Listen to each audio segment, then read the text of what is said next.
Naghihirap na ang dating asawa ni pambansang Kolokoy na si Miss Grace o mas kilalang Marites.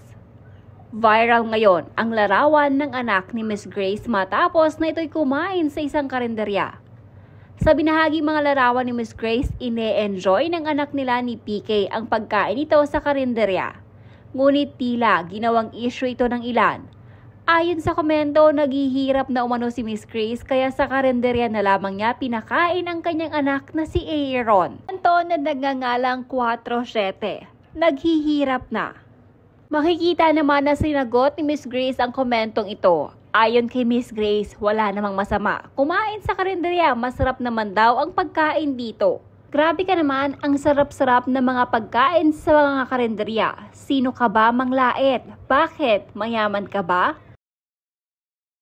Sa naging komento ng netizen na ito ay nakatikim tuloy ng mga pangbabatikos mula sa mga tagahanga ito ni Miss Grace. Ang ilan pa nga ay nakumpara pa si Miss Grace sa dating asawa niyang si PK. Dahil ayon sa ilan, tila hindi si Miss Grace ang naghihirap kundi si PK. Dahil sa dalas na itong nagpo-promote ng sugal sa kanyang social media.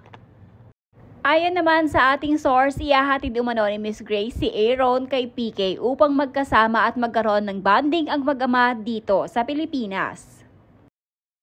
How he made it! I'm excited to hear from Miss Grace about his long flight to Philippines. Enjoy and God bless your trip!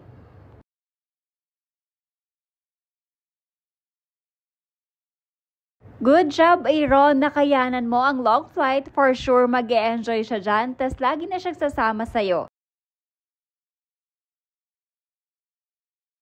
How's your flight, Aaron? How do you find the hot weather of the Philippines? I hope you will enjoy your vacation and hope your dad will spend time with you since you miss him that much.